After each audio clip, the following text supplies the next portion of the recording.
Hey there, my name's Eric Walker Ward, and I'm a songwriter. And one thing I haven't seen online is a tutorial breaking down how someone wrote a song. Obviously, it's a passion. We all have it that are songwriters anyway. I've been a member of the Nashville Songwriters Association for many years and also BMI. And I list my work with BMI. It's a performing rights organization. And if you haven't read the Songwriters Market book, I suggest you pick one up. They put one out every year. It gives you the industry insight that you need to hone in on your craft and do the right things to either make it a fruitful hobby that you enjoy or maybe even make some money in the process. But one thing I haven't seen on a tutorial out there, and maybe I missed it, is just breaking down how someone, a songwriter like myself, wrote a song. And some of the methods that I used, some rules I might have discarded to come up with a song that I'd be happy with. And this is my recent project. It's titled Car Seats, Diapers, and Pacifiers. Kind of a fun little lyric. It's definitely in the songwriting genre of country music. Kind of a fun, upbeat song. Yeah, car seats, diapers, pacifiers, ballet, soccer, t-ball practice. And what I wanted to do is just one, break down this song really quickly and just show you some of the rules I used and you might incorporate into your own songwriting. I think it might be helpful. And also, I just wanted to give you a heads up. I had a lot of home recording equipment that I used for quite some time, which I did end up selling a couple of years back, and I'm trying to piece that back together just to give you an update. I had a BR1180. It was a 10-track digital recording studio. I had two Yorkville monitors, a universal audio preamp, and some Sennheiser mics. And it was very good for working on my songwriting craft, recording things, seeing how they sounded, and also submitting them to the Nashville Songwriters Association for their feedback. And I really think it was an invaluable experience getting the feedback from the mentors at the Nashville Songwriters Association. I really pumped out some really good stuff. And it wasn't good initially, but working with them and getting their expertise and know-how and then incorporating that into my music was kind of my goal. And I think, I've recorded in that maybe 60 songs, and some I've totally forgotten about. But in those, good, bad, or indifferent, we can't all write great number one hits. But we do love to write songs, so good, bad, or indifferent, I think that's what we're going to do at the end of the day. But that's a really good way to submit your songs and get the feedback that will help you get better. And that's what I've intended to do. But I've got the audio interface, and I'm working from the digital track, more the digital track studio recording equipment, to more of a software like Cubase or Pro Tools. I'm trying to put all that together. And with the first project, Car Seats, Diapers, and Pacifiers is a song I wrote a couple years back probably, and it wasn't really finished. It was just an idea in my head, and I spent some time to complete it at this moment. I've spent some time to go in and rewrite the lyrics, rewrite the chorus, rewrite some of the verses, even come up with a bridge. And I think it turned out okay. But my first project, when I get the studio together, is to record that song. So these projects take a little time in the making. If you look at this song in particular, if you could zoom in and look here, how this is like a music sheet. And when I go to my Nashville Songwriters Association meeting, I want to have several copies of this, maybe 10, depending on how many people they're expecting. You want the feedback from the people. Maybe they're going to love it, maybe they're going to hate it, but it's great to hear sometimes you really get some good ideas. But this is how your sheet should look. You should have it structured like a song.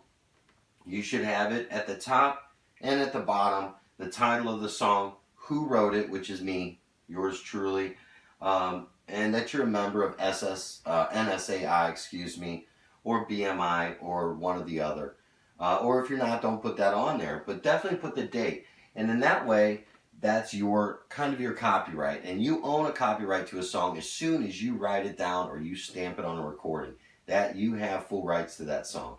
And it's very hard for somebody to actually steal it, but I don't think people can really steal something from me that I don't really have anyway. So I've never been too worried about that.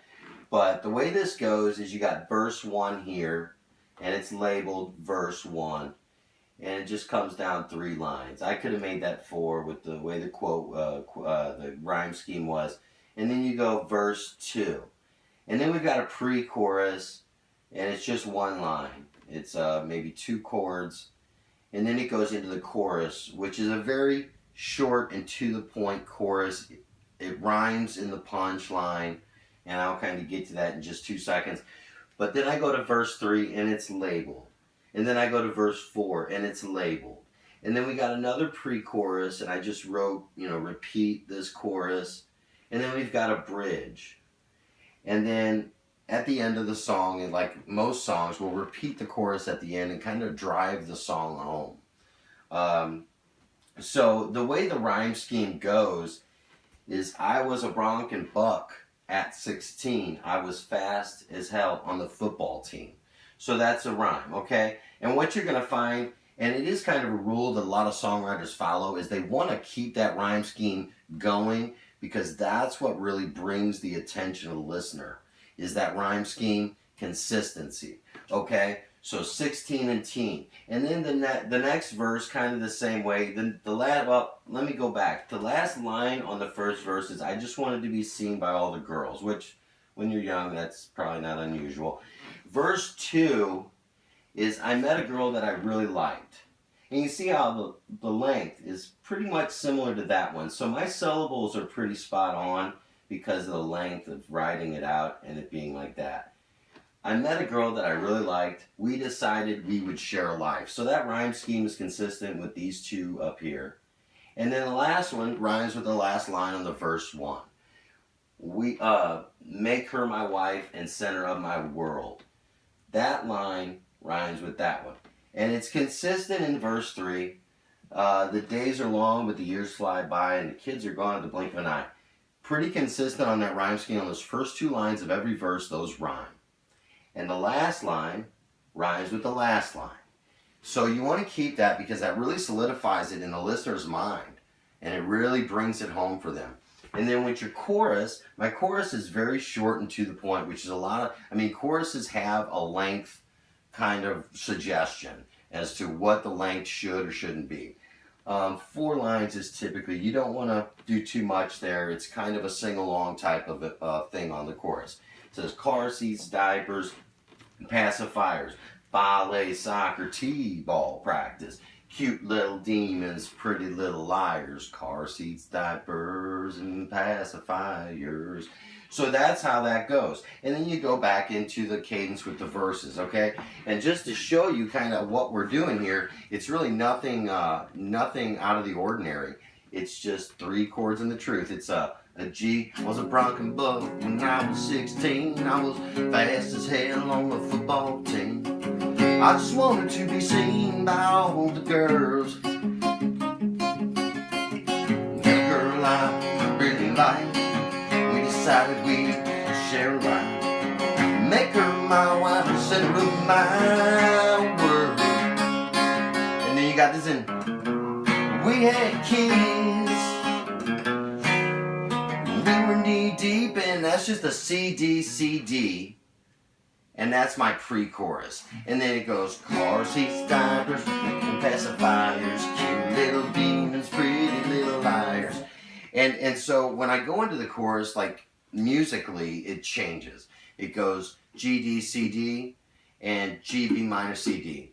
So that changes kind of not so much the rhythm, but it definitely changes the sound, the melodic nature of the aspect of that part. So that being said, I'll be back and talk to you about my project and keep you updated.